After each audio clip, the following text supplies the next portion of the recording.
Kuzu. Kuzu. What is good, everyone? This is Kuzu Ranger coming at you from Japan. Now today I'm going to be showing some War Thunder gameplay, which is a PS4 game and is also now officially cross-compatible with the PC. So if you didn't know, on June 3rd they released a updated version, which actually I had learned had been in progress for a long time and was ready for a long time. It was just waiting for acceptance from Sony, basically. So it wasn't really War Thunder or Gaijin Gamers' fault. Sorry, Gaijin Entertainment. Anyways, so this new updated version 1.41 basically means the US officially has a release, so anyone from the US can download it without having to go to the UK and make a separate PSN account. So you can download that now. The good news is two parts, basically. PC compatibility with the PS4. This means the number of players has basically multiplied by a factor of about 60. This is actual facts. This is not just me making up numbers. When I played this game before this update, there were less than 1,000 players online on the PS4 at the time I was playing. Now remember, I'm playing from Japan, so I'm playing late nights, which is probably very early morning if you're in the US, and maybe midday if you're in the UK and Europe, around there, maybe 12 or 1 o'clock. Anyways, there were less than 1,000 players online when I was playing this game at nights, and now when I play it, there are roughly, say, 60,000 people. 60,000. So that just multiplied times 60.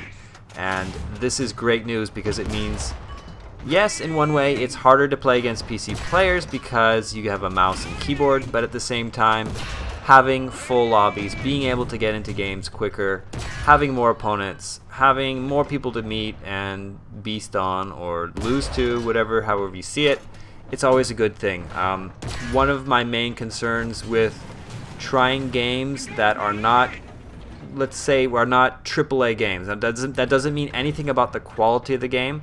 I'm talking about the scope of their advertising, the scope of their developers' power and their publishers' power. This, Gaijin Entertainment, if you didn't know, is a Russian-owned company. They basically do their own development and publishing, so they're their own publisher. They don't hire someone like Activision or EA or Ubisoft to advertise their game and to publish it. They do it themselves, so they get more profits that way, but it's also more work for them and they have more control. Anyways, so I don't consider this a AAA game. That was the point of that. This is not a AAA game, but that doesn't mean, it's not to say it's not a good game. My problem with AAA games, my problem with games that are not AAA is that the player size just always is just too small. I mean, I can name a whole bunch of games, and any game you can think of that's online and multiplayer. If it's not AAA, people are going to leave. They're not going to come back.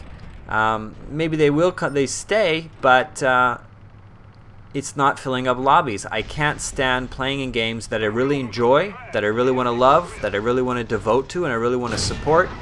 But if you can't get into the lobby, if you can't get into a game quickly, it's pointless to play that game because you're waiting, 5-10 minutes just to get into a game, just for people to show up, or they do show up, but there's only a couple. And that is one of my biggest problems that I've realized over the last couple of years. I try to give games a chance that aren't AAA, but in the end, you can play maybe a few months if you're lucky, but then people don't stick to it. They jump to the next big game, and then they abandon it, and that means there's no people to play with. And sadly, I even found this for one of my favorite games, which is Red Dead Redemption.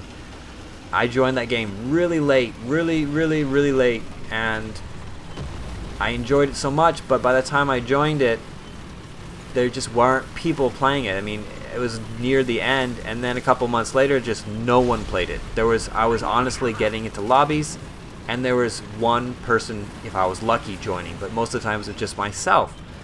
So that is the death of a game to me, when no one can play, when there's no one to go against, when, you know, it doesn't make sense to play multiplayer anymore. So that is my problem with games that are not AAA. Alright, so I'm off track. I don't even know what I was trying to say there. The other point, the other positive thing about the new update is that, as you can see, tank battles are included. As of now, these are only tank versus tank battles. The same basic rules apply as with airplanes. It's up to 16 versus 16. Maps are pretty big, although obviously they're going to be much bigger if you're in an airplane, because you're flying, you know, hundreds of miles per hour. And anyways, the game is fun. You can see here, this is actually the best game I've had so far. I'm not going to spoil how many kills I get. There is a mix, just as in with airplanes, there is a mix of AI enemies and human enemies, depending on obviously how many people fill up the room. And I think this room there were about 8 versus 8 humans, so the rest of the tanks were filled by AI. So if you don't see a name on top of them, then that means they're an AI tank. If you see a name that's something like newbie, tank dude, awesome, sniper, whatever, then you know it's a human. So yeah, let me talk about this game a little bit, this mode. I actually really like this. It is very different from the airplane mode, the airplane battles. I'm glad that I tried the airplane battles first. If you haven't tried this game yet and you know that it's free, by the way guys, it's a free game, it's completely free. If you're not sure which one to try first, I would suggest doing the airplanes first. The reason is because you really need to get a taste of how open and how beautiful the game looks. The game looks good, and it is open, and it has great maps, open maps on the on the tank maps, but you just need to get a feel of the game, the whole scope of it, by going into airplane matches, because you just go over these beautiful mountains, over the landscape, you fly above clouds, you're looking down on, you know, cities or lakes or mountain meadows and stuff. It's just so beautiful. You need to really do it on airplane battles first, because and just the feel of it, the flying in a plane, it just feels so relaxing and so just awesome, I guess is the word. Anyways, that is not to say the tank battles are not fun. You can see here I'm having a lot of fun. This is the objective here, is to tank out only one. In this map there's only one you know, zone to take out, and you can see by the blue meter we're almost losing. If we don't take this, we're gonna lose. So I rushed in here and I wanted to make sure that I protected it while I'm taking it. Now a lot of my teammates are not doing the same thing.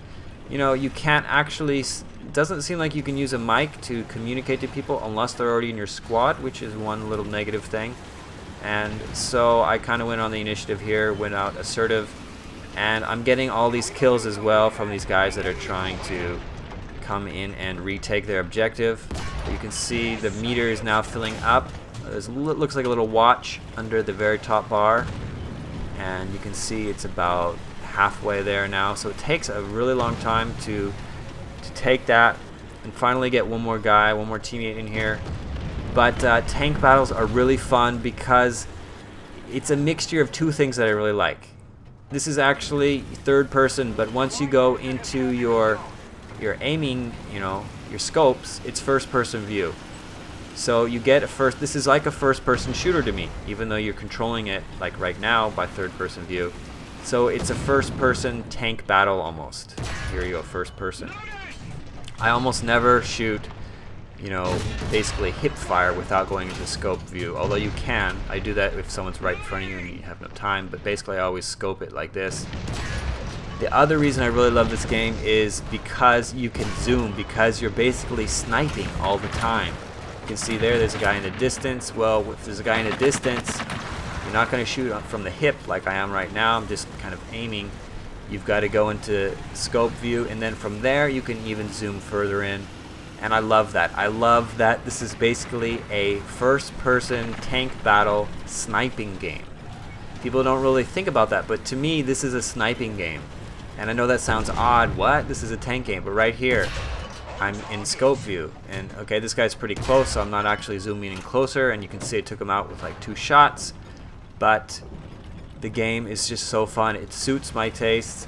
I really enjoy it. I just wish more people would play it. I have a few friends on my buddy list who play it, but really only about one guy will play with me, and other people maybe play it randomly at their own whatever time they're on. So it's a little lonely, and that kind of sucks, but I still have been enjoying it by myself. And there you go. There's a win. Kuzu Ranger for the win. You can see that I got 14 kills, and some of those were actually AI turrets, some of them were AI tanks, and the rest were actual human players. So that's not actually 14 human kills. But anyways, this was my best game so far by far. Most games I only get a couple of kills, and in this time I got 14, which is huge.